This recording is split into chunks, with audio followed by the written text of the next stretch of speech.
आपका एक बार फिर से स्वागत करता हूं इस प्यारे से YouTube चैनल पे ज्ञानोदय एकेडमी के। इस प्लेटफॉर्म पे अभी हम लोग आप लोगों को बहुत अच्छा कंटेंट प्रोवाइड कर रहे हैं इंडियन पॉलिटी का, जिसको कि मैं लाइव चला देता हूं शाम के बैच से। ये क्लासरूम प्रोग्राम होता है। इसके अलावे भी हम इधर उधर से आपको बहुत सारा कंटेंट रिकॉर्ड करके दिया करते हैं, जो कि सीरीज बहुत दिन से कुछ व्यस्तताओं के कारण रुका हुआ था। लेकिन अभी एक बहुत चर्चित विषय बना हुआ है कि एनसीईआरटी जो 8वीं कक्षा की थी, इसने अकबर की महानता को अपने टॉपिक से हटा दिया है और हमारे देश में ये चर्चा बना हुआ है, सभी तबकों में ये चर्चा का विषय बना हुआ है कि आखिर अकबर ने महानता को क्यों खो दिया। क्या अकबर महान शासक था या महानता उसके ऊपर थोप दी गई? आखिर अकबर को महान हम लोग इतने दिनों तक क्यों पढ़ते आए? और यदुनाथ सरकार, श्री राम शर्मा जैसे इतिहासकारों ने अकबर को जब महान नहीं दिखाया तो एक बैग से सतीश चंद्रा जी और इरफान हबीब जी जैसे इतिहासकारों की लेखनी को हमने आधार बना करके इतने वर्षों तक अध्ययन क्यों किया और क्यों करवाया अपने विद्यालयों में, और कह सकते हैं कि विश्वविद्यालयों में भी इनका प्रभाव देखने को मिलता है। प्रशासनिक सेवाओं में, एसएससी जैसे एग्जाम्स में भी इनकी महत्ता को हम लोग झुठला नहीं सकते हैं। तो हम लोग सभी विषयों पे एक एनालिसिस करने का प्रयास करेंगे कि क्या ये जो अकबर हैं ये महान थे या महानता थोप दी गई। दूसरी बात कि अभी जो नया एनसीईआरटी प्रभावित है, आप समझिए कि श्री राम शर्मा जी से, जो कि इतिहासकार हैं, प्रतिष्ठित इतिहासकार हैं, और यदुनाथ सरकार जी से। तो इस एनसीईआरटी की हम लोग व्याख्या करेंगे कि आखिर इसने अकबर की महानता को क्यों निगलेक्ट कर दिया। एक प्रकार से हम लोग जानते हैं कि चर्चा को शुरू करते हैं। हम लोग जानते हैं कि अकबर एक मुगल शासक है। अकबर दूसरी बात कि अल्पसंख्यक है। अकबर ऐसे देश पे राज्य करने के लिए आया है जहाँ की उसका समाज जो है वह अत्यंत अल्पसंख्यक है। उस जमाने की बात कर रहा हूँ 16वीं सदी की, और यहाँ बहुत से बहुसंख्यक हिंदू राजाओं का वर्चस्व ऑलरेडी स्थापित है। देश में बहुत से मजबूत राजवंश जो हैं ये विद्यमान हैं। इसमें ऐसा चर्चा कर सकते हैं, राजपूतों का अगर हम चर्चा करें तो मेवाड़ बहुत मजबूत राजवंश है, ये एग्जिस्ट कर रहा है। मारवाड़ है, बूंदी है, तरह तरह के राजवंश हैं, ठीक है। और इसके बावजूद अकबर आता है और ये बहुत लंबे समय तक हमारे हिंदुस्तान के ऊपर, भारतवर्ष के ऊपर शासन करता है। तो आखिर ये संभव कैसे हुआ? हम बाबर का चर्चा करते हैं तो बाबर कुछ दिनों तक ही हमारे भारत के ऊपर राज्य कर सका। हम हुमायूं की बात करें तो हुमायूं का पूरा जीवन दौड़ते भागते ही व्यतीत होता है। इतिहासकार लेनपुल लिखता है कि हुमायूं भारत का एक ऐसा शासक हुआ मुगल काल का जो कि जिंदगी भर लुढ़कता रहा और लुढ़कते हुए ही उसकी मृत्यु हो गई, क्योंकि उसकी दीन पनाह पुस्तकालय के सीढ़ियों से गिर करके मौत हुई थी फिसल के, ऐसा इतिहासकारों का मत है। और उसका पूरा जीवन शेर शाह सूरी आदि के कारण दौड़ते भागते हुए बीता है, संघर्ष में बीता है। लेकिन एक ऐसा लड़का जिसका कोरोनेशन हुआ 1556 में, 13 वर्ष की उम्र में, और 13 वर्ष का लड़का हिंदुस्तान का, पूरे हिंदुस्तान का सम्राट कैसे बन गया, जिसमें कि बीच में किसी प्रकार की समस्याएं उसके सामने नहीं आई। जो समस्याएं आई उसको उसने बहुत अच्छे तरीके से टैकल भी कर लिया। आखिर ये संभव कैसे हुआ? आखिर बाबर भी आक्रमणकारी था। दिल्ली सल्तनत की बात करें तो वो भी आक्रमणकारी थे। इसके पहले के तमाम विदेशी वंशों की बात करें तो वो भी आक्रमणकारी थे, लेकिन बाबर, हुमायूं और वो तमाम आक्रमणकारी पूरे हिंदुस्तान के ऊपर अकंटक राज्य करने में सफल क्यों नहीं हुए और अकबर क्यों हुआ, इस पे चर्चा करेंगे। कहते हैं कि 1556 में जब अकबर का राज्याभिषेक कोरोनेशन हुआ तो वो 13 वर्ष का एक छोटा सा लड़का है। बैराम खां के संरक्षण में वो पल बढ़ रहा है और उसी के संरक्षण में हेमचंद्र विक्रमादित्य को हरा करके पानीपत की तीसरी लड़ाई, वो 1526 में गद्दी पर पदस्थापित होता है, उसका राज्यारोहण होता है। हम लोग देखते हैं कि उसका जो प्रारंभिक जीवन काल रहा, चूँकि मैं बहुत इन डेप्थ चर्चा कर चुका हूँ आपके एग्ज़ाम के हिसाब से, जो हमारे ऑफलाइन के व्यूअर देख रहे हैं, लेकिन आपको यहाँ पे नई बातें जानने को मिलेंगी। और जो लोग नए हैं, वो हमारे स्टूडेंट हों या फिर हमारे व्यूअर हों, उनको एक नई दिशा मिलेगी। ये लेक्चर सभी को देखना या सुनना चाहिए। तो 13 वर्ष का लड़का हिंदुस्तान के गद्दी के ऊपर पदस्थापित होता है, उसका राज्यारोहण हो जाता है और हम देखते हैं कि प्रारंभिक काल में महामांगा आदि का बहुत भयंकर प्रभाव उसके ऊपर है और वो समझिए कि एक प्रकार से स्त्रियों के अधीन सत्ता को आगे बढ़ा रहा है। और उस काल तक हम ये भी देखते हैं कि वो बिल्कुल ही धर्मांध शासक है। ये अकबर प्रारंभिक काल में हम देखते हैं कि किसी धर्म विशेष से, मैं खुलकर बोलूं तो इस्लाम से बहुत ज़्यादा प्रभावित है। क्योंकि मैं यहाँ पे कोई राजनीतिक वक्तव्य देने नहीं आया हूँ, इतिहास तथ्यों पर चलने वाला विषय है और तथ्य जो है मैं वो यहाँ पे प्रकट करूँगा। इसलिए मैं हिंदुइज्म, इस्लामिज्म, इन सब पे खुल करके बात करना चाहूँगा ताकि आप एक बेहतर सोच विकसित कर सकें अकबर के प्रति, उस समय के कालखंड के प्रति। तो हम देखते हैं कि लगभग 5 से 6 वर्ष 1556 से 1560-62 के आसपास तक आप देखें तो अकबर इस्लाम के प्रति बहुत झुका हुआ व्यक्ति है। यह बहुत इज्जत करता है, आप समझिए कि क्या बोलते हैं, इस्लामी कानूनों का बिल्कुल कट्टर शासक है। और एक इतिहासकार को छोड़ दीजिए, सतीश चंद्र जी, जिन्होंने कि अकबर के धार्मिक नीति पे बहुत अधिक अध्ययन किया और यदुनाथ सरकार और रामशरण शर्मा तो नहीं, लेकिन खुल करके कहूँ यदुनाथ सरकार को काउंटर करने के लिए ही इन्होंने इतिहास लेखन, मध्यकालीन इतिहास लेखन प्रारंभ किया। बहुत सुंदर लेखन कार्य किया, क्योंकि किसी भी इतिहास का जब आप अध्ययन करें तो एक पक्ष को पढ़ लेना बहुत अच्छा नहीं होता है। तो सतीश चंद्र जी का मैं बाकायदे बहुत सम्मान करता हूँ। सतीश चंद्र जी कहते हैं कि अकबर जो है, इसका जो अब्दुल नबी नामक गुरु है, धार्मिक गुरु, उसका चप्पल तक अपने सिर पर लेकर के ढोता है। धर्मांधता इतनी अधिक है प्रारंभिक काल में। लेकिन धीरे धीरे जब ये 13 वर्ष का लड़का सत्ता के ऊपर स्थापित हुए, इसको 5 से 7 वर्ष हो चुके थे, इसके अंदर परिपक्वता आने लगी और इसने जान लिया कि मैं जिस हिंदुस्तान, जिस भारतवर्ष के ऊपर शासन करने आया हूँ, वहाँ मैं अल्पसंख्यक हूँ और बहुसंख्यकों की भावना अर्थात हिंदुओं की भावनाओं को आहत करके मैं पूरे भारत में एकीकृत साम्राज्य का स्थापना बिल्कुल नहीं कर पाऊंगा। इसके लिए ये व्यक्ति कुछ धार्मिक उदारता प्रकट करता है। तो यहाँ पे हम यही कह सकते हैं कि जो अकबर का धर्मांधता धीरे धीरे समाप्त हो रहा है, अकबर धीरे धीरे लिबरल और कह सकते हैं कि सेकुलर मानसिकता वाला होते जा रहा है। सर्वधर्म समभाव की स्थिति इसके अंदर देखी जा रही है। उस धर्म नीति के पीछे कहीं ना कहीं राजनीति भी चल रही थी। राजनीतिक परिदृश्य को हम झुठला नहीं सकते हैं।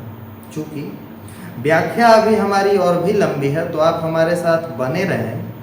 आपको अभी बहुत सारे तथ्य प्रामाणिक तौर पे मिलेंगे ये आप पूर्वाग्रह न बना लें कि मैं अकबर का विरोध ही करूंगा या अकबर का तारीफ भी करूंगा, चाहे आप जिस तबके के हों। मैं इतिहास के तथ्यों को आपके सामने रखूंगा जो सत्य है, जिसका आप अध्ययन भी कर सकते हैं कि मैं झूठ नहीं बोल रहा हूँ। बिल्कुल करें, अध्ययन करना बिल्कुल अच्छी बात है। इसके बाद आप मेरे बातों पे यकीन करें। तो यहाँ पे हमने क्या देखा कि राजनीति भी धर्म नीति के पीछे चल रही है। ये नहीं है कि अकबर कोई जन्म से ही सेक्युलर व्यक्ति है, सर्वधर्म समभाव की स्थिति रखता है। आगे चल के हम लोग यह तक देखते हैं कि अकबर ने महजनामा की घोषणा की और इस घोषणा में इसने यही कहा कि मैं जो हूँ ये इमाम ए आदिल का उपाधि आज से धारण करता हूँ, और जो मुल्ला हैं, मौलवी साहब हैं, उनके फैसले अगर गलत हो रहे हैं तो मैं उनके फैसलों के ऊपर भी अपना एक फैसला दे सकता हूं और वही सभी को मान करके चलना होगा। अच्छा, अकबर ने ऐसा क्यों किया? अकबर ने ऐसा इसलिए किया क्योंकि अकबर के मन में है कि मैं इस्लाम में अपने लिए कोई जगह बना लूं। इसलिए अकबर ने अपने लिए इमाम ए आदिल की उपाधि धारण की। अच्छा, इसमें आपको मैं एक और बात बता दूं कि अकबर जब महजनामा की घोषणा किया था, इसने क्या बोलते हैं दीन इलाही से पहले अपनी धार्मिक सभाएं बुलानी शुरू की थी, इबादत खाना का शुरुआत किया था। तो कहते हैं कि शायद अगर मैं सही हूँ इस बात को इरफान हबीब जी ने ही लिखा है कि अकबर एक दिन सोया हुआ था इबादत खाने से लौट करके और उसको बहुत ज़्यादा शोरगुल सुनाई देने लगा। इस शोरगुल से परेशान होकर के अकबर अपने बिस्तर से उठ करके सीधे इबादत खाने की ओर पहुंचा। इबादत खाने की ओर जब अकबर पहुंचता है तो ये देखता है कि दो मौलवी आपस में लड़े जा रहे हैं, और वो लड़ किस लिए रहे हैं? धर्म की व्याख्या को लेकर लड़ रहे हैं, इस्लाम की व्याख्या को लेकर लड़ रहे हैं। तो अकबर ने सोचा कि आखिर इस प्रकार का मजहब जो हमारा इस्लाम है, इसमें कुछ स्पष्टीकरण लाना चाहिए और इसमें मुझे कुछ स्थान प्राप्त हो जाए तो सोने पे सुहागा। इसलिए अकबर ने इमाम ए आदिल की उपाधि धारण की। अच्छा, अब अकबर ने ऐसा इसलिए भी किया क्योंकि जब भी ये सभाओं को आयोजित करता था तो इस्लाम के जो व्याख्याकार हुआ करते थे, जो मौलवी हुआ करते थे, सब अलग अलग प्रकार की व्याख्याएं एक ही विषय पर प्रस्तुत कर दिया करते थे। उनके अंदर मतैक्य था ही नहीं। तो एक ये भी था कि भाई मैं मतैक्य स्थापित करूं।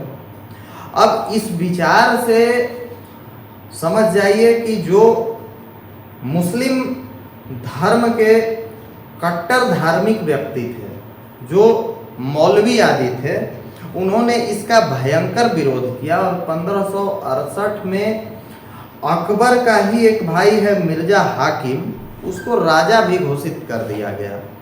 अच्छा, जब राजा घोषित कर दिया गया, अकबर के खिलाफ फतवा भी जारी कर दिया गया, तो इस विद्रोह को दबाने के लिए अकबर ने कछवाहा राजपूत शासक भगवान दास और मान सिंह को की मदद ली और इन दो राजपूत शासकों की मदद से अपने भाई मिर्जा हाकिम के और मौलानाओं के विद्रोह को इसने दबाया। इस कदम से ये हुआ कि राजपूत शासकों में अकबर की छवि एक सर्वधर्म समभाव वाले सम्राट की उत्पन्न हो गई। तो धर्म के पीछे राजनीति चल रही है।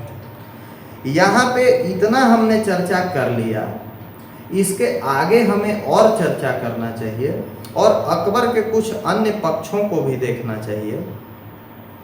इरफान हबीब लिखते हैं इबादत खाने के विषय में, इरफान हबीब नहीं, सतीश चंद्र लिखते हैं इबादत खाने के विषय में कि शिकागो धर्म सम्मेलन के 300 वर्ष पूर्व ही अकबर ने इबादत खाना स्थापित करके सभी धर्मों के गुरुओं को, आचार्यों को बुला करके, जैन आचार्यों को बुलाया, जिसमें कि जिन प्रभु सूरी आदि थे, हिंदू आचार्यों को बुलाया, इसके बाद आप समझिए कि बौद्ध आचार्यों को बुलाया, इसके बाद मिशनरियों को भी बुलाया इन्होंने, अकबर ने।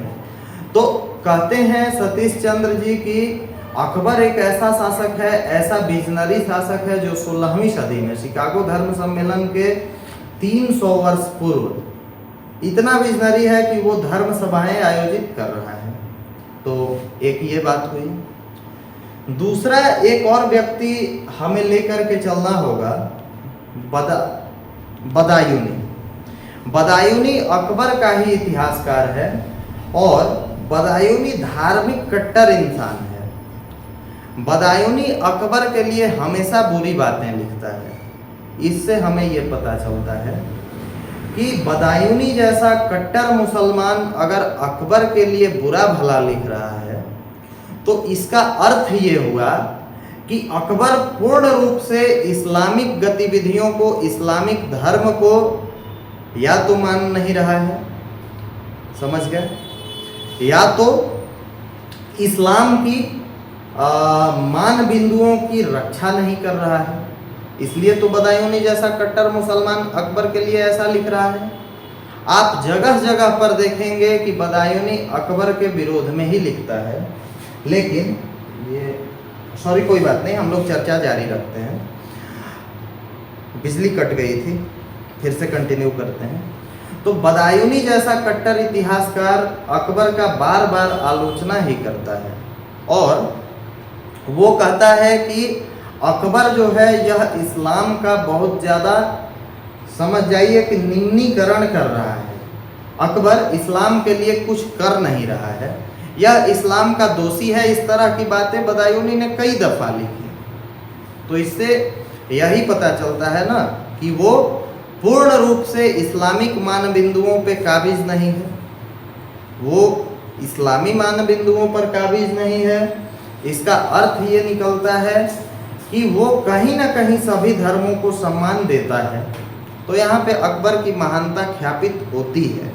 इस बात को हम कभी भी झुठला नहीं सकते हैं, क्योंकि मैंने आपसे कहा कि इतिहास तथ्यों पर चलने वाला विषय है। अब आगे हम लोग देखेंगे कि एक पाकिस्तान का हिस्ट्री ऑफ पाकिस्तान नामक पुस्तक लिखा गया 1947 में। जब पाकिस्तान आज़ाद हुआ, मतलब कहिए कि पाकिस्तान सेपरेट हुआ, उसको आज़ादी क्या मिली, धर्म के नाम पर सेपरेट हुआ। और आप जानते हैं कि पाकिस्तान का निर्माण इस्लाम के आधार पे हुआ है कि हम इस्लामिक देश बनाना चाहते हैं। तो पाकिस्तान के एक इतिहासकार थे तो भारत के ही, लेकिन वो बाद में कन्वर्ट क्या कहें, मतलब यहाँ इंडिया से जा कर के पाकिस्तान में बस गए। H.C. कुरैशी, मैं रिपीट कर रहा हूँ, H.C. कुरैशी नामक व्यक्ति ये हिस्ट्री ऑफ पाकिस्तान में कहते हैं कि औरंगजेब जो है, सॉरी अकबर जो है, यह इस्लामिक मान बिंदुओं का इसने क्षरण किया और इस्लामिक मान बिंदुओं का इसका क्षरण करने के वजह से बहुत सारा छूट प्रदान कर देने के वजह से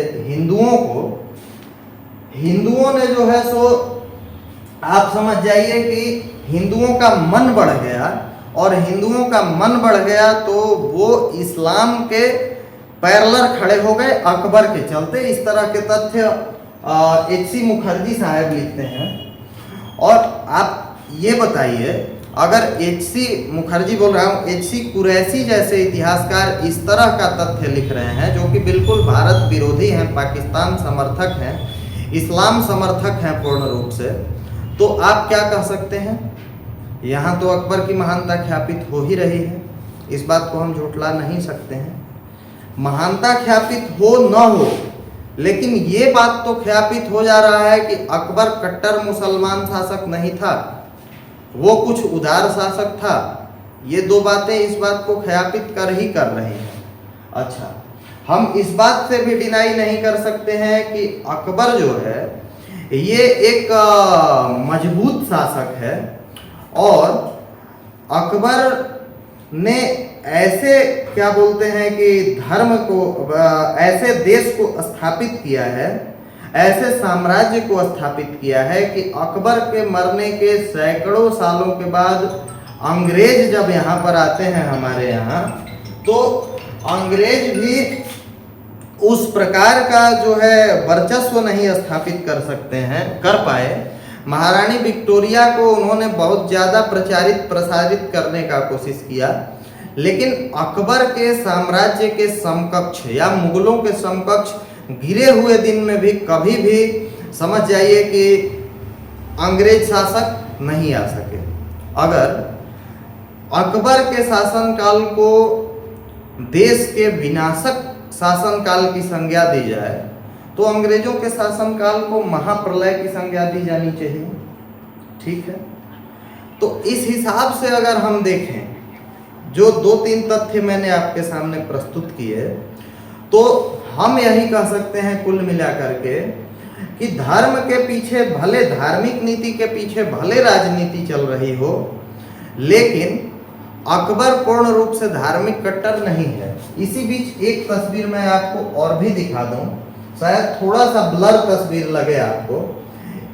ये चित्तौड़ किले का तस्वीर मैंने यहाँ पे लिया था, और चित्तौड़ के किले में जितने भी इतिहासकार हुए हों, चाहे हबीब साहब हुए हों, चाहे सतीश चंद्र जी हुए हों, या खुद अकबर हुआ हो, अकबरनामा में खुद अकबर लिखवाते हैं कि भाई मैंने, गौरवशाली तरीके से अकबर लिखवाता है कि भाई मैंने हिंदुओं की वहाँ पे नृशंस हत्याएं करवाई। तो इतिहास के विद्वान यही कहते हैं कि यहाँ पे हो सकता है कि अकबर के अंदर मध्य एशिया का सुल्तान जग गया हो, क्योंकि वो तो मुगल है ना, मंगोलों से उसकी उत्पत्ति हुई है, और जितने भी शासक आए हैं वहाँ से, उस वंश से निकले हुए, वो जहाँ भी जाते हैं वहाँ हत्याएं करवाते ही हैं। तो इतिहास के कुछ विद्वान ये कहते हैं कि भाई सिर्फ एक घटना से अकबर को धर्मांध नहीं कहा जा सकता, तो यही कहा जा सकता है कि भाई उसके अंदर मध्य एशिया के सुल्तानों की भावना जाग गई हो और उसने ये हत्याएं करवा दी हों। अच्छा, एक सच्चाई ये भी है कि अकबर ने पूरे हिंदुस्तान पे बड़ी आसानी से अपने शासन को स्थापित कर लिया, पूरे हिंदुस्तान पे, पूरे भारतवर्ष पे। लेकिन ये एक मेवाड़ का वंश ऐसा था, मेवाड़ का महाराणाओं का वंश ऐसा था, जिसको हराना उसका एक प्रकार से कहिए कि ड्रीम था, सपना था। तो हो सकता है कि उस आवेश में भी इसने ये हत्याएं करवाई हों। तो इस बात को भी हम नहीं झुठला सकते हैं कि 30,000 हत्याएं वो भी अकबर स्वयं अकबरनामा में लिखवा रहा है। लेकिन इसके बाद भी हम अकबर की कुछ महानताओं को जो तथ्य हैं उस आधार पे अकबर की महानता को नहीं झुठला सकते हैं, क्योंकि पाकिस्तान के इतिहास में लिखा जा रहा है कि औरंगजेब इस्लामिक बाण बिंदुओं का प्रसार कर रहा है और अकबर उसको ध्वस्त कर रहा है। इसी प्रकार से अन्य इतिहास की चर्चा हम लोग करें तो भारतीय इतिहासकार यही लिखते हैं कि अकबर ने जिस मजबूत शासन की नींव रखी, औरंगजेब ने उसको मिट्टी में मिला दिया। तो ये तरह तरह के तथ्य सामने आते हैं। कुल मिलाकर के मैं चूंकि विश्लेषण करने यहाँ पे आया हूँ, तो मैं आपको अन्य लोगों की तरह ये तो नहीं कहूँगा कि मैंने सारा कंटेंट बता दिया, तस्वीरें दिखा दी, तथ्य प्रस्तुत कर दिए, इतिहासकारों के नाम बता दिए, अब आप खुद तय कर लीजिए। अगर आपको खुद तय करना है तो आप किताबें भी पढ़ सकते हैं, फिर मेरे जैसे एजुकेटर का काम ही क्या है। तो जब मैं यहाँ पे व्याख्या करने आया हूँ तो मेरी जिम्मेदारी यही बनती है कि मैं अपने विचारों को भी प्रस्तुत करूँ।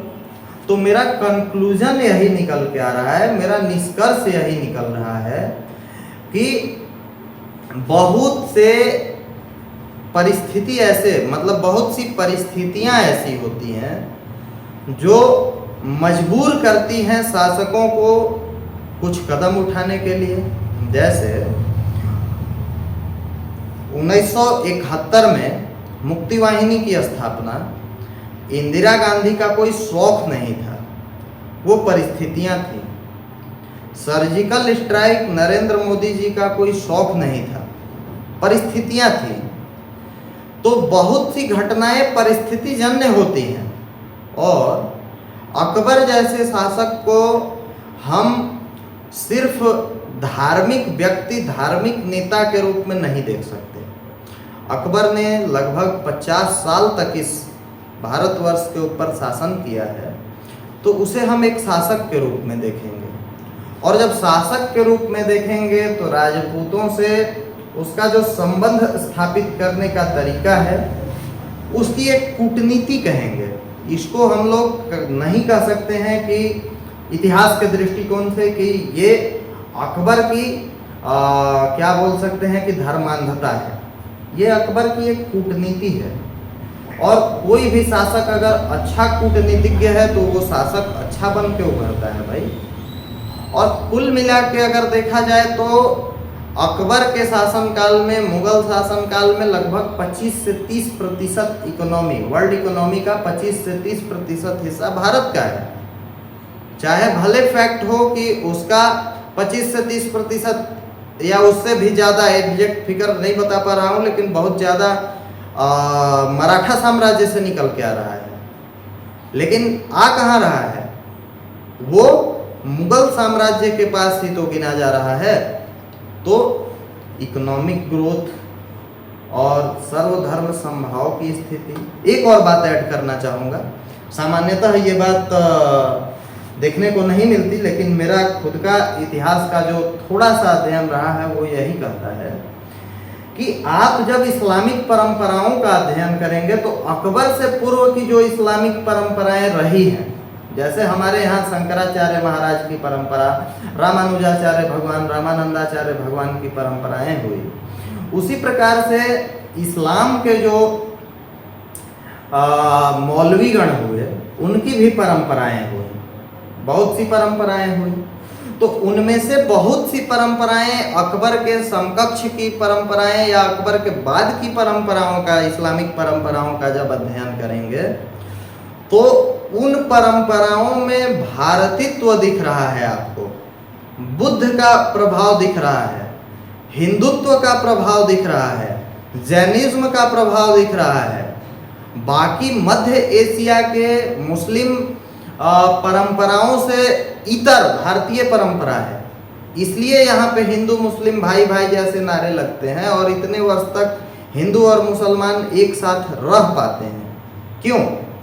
क्योंकि यहाँ पे हम ये बिल्कुल कह सकते हैं कि अकबर जैसे शासकों के प्रभाव में आकर यहाँ की जो इस्लामिक परंपराएं हुई वह भी उदारवादी परंपराएं हो गई। बहुत सी इस्लामिक परंपराएं उदारवादी हो गई। इसका मतलब क्या होगा?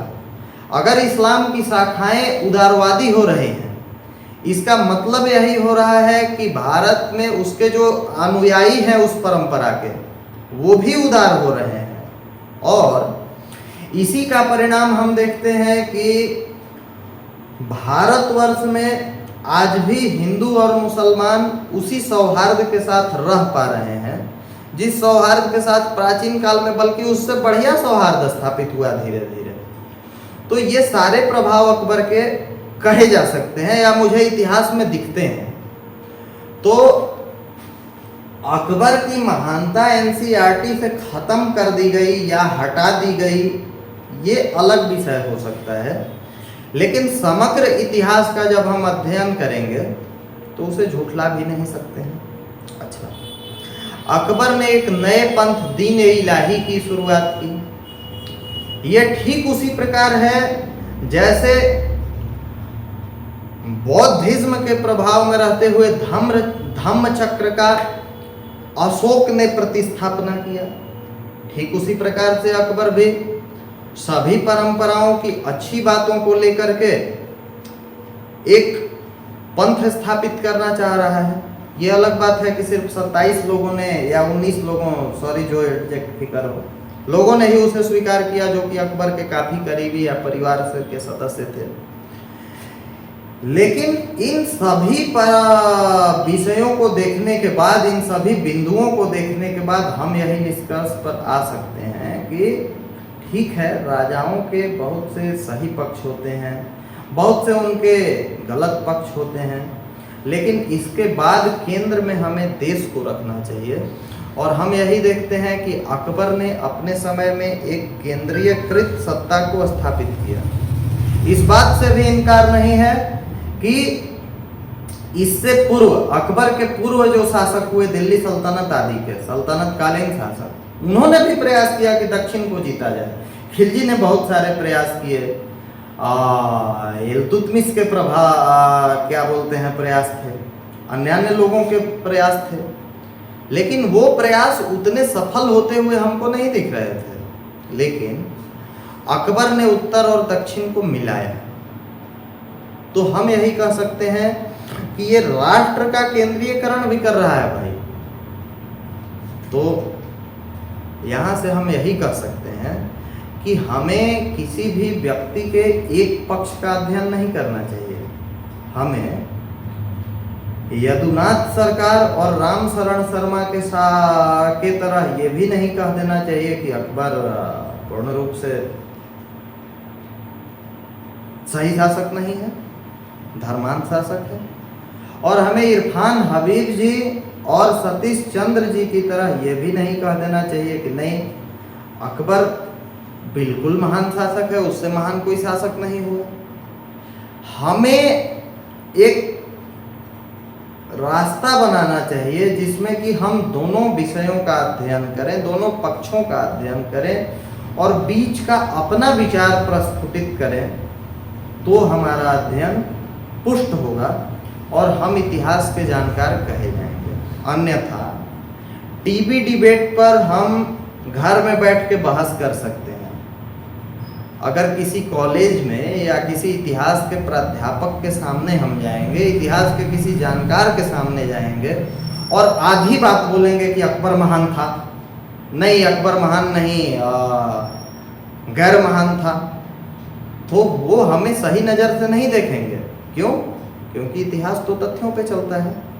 तो यही हमारा आज का कुल मिलाकर के विश्लेषण रहा, जिसमें कि बहुत सारे तथ्यों से मैंने आपको अवगत कराया और मुझे लगता है कि ये बहुत परफेक्ट वीडियो बन चुका है, जिसमें कि बहुत सारे तथ्य विश्लेषणात्मक हैं।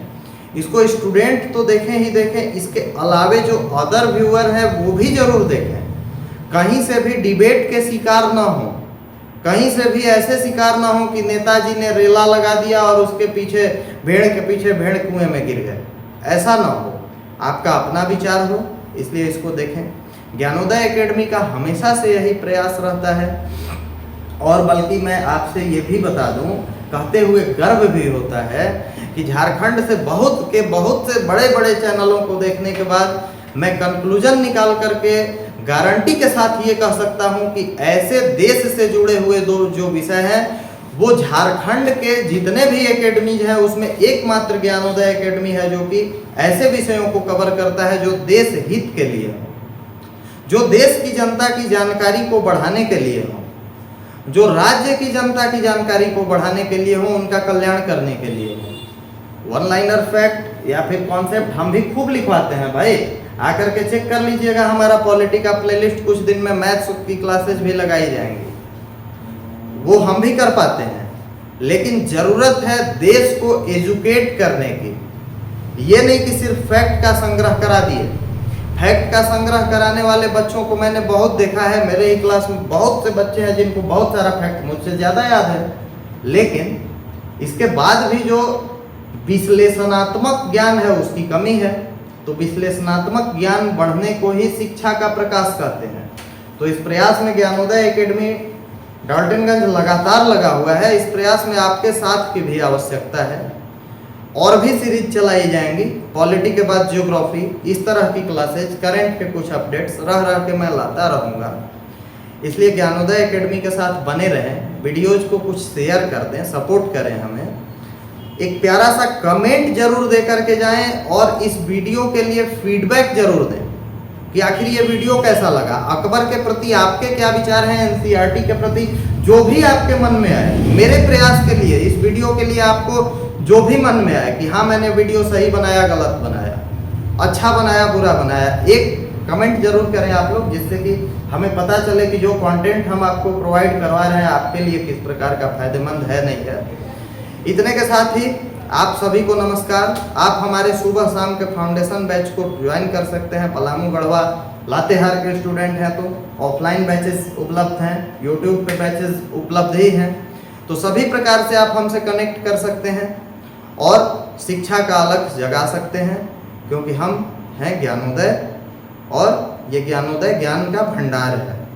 तो यहाँ से आप पढ़ें लिखें। इतने के साथ ही नमस्कार। इस चर्चा को यहीं विराम देता हूँ। मिलेंगे अगली वीडियो में।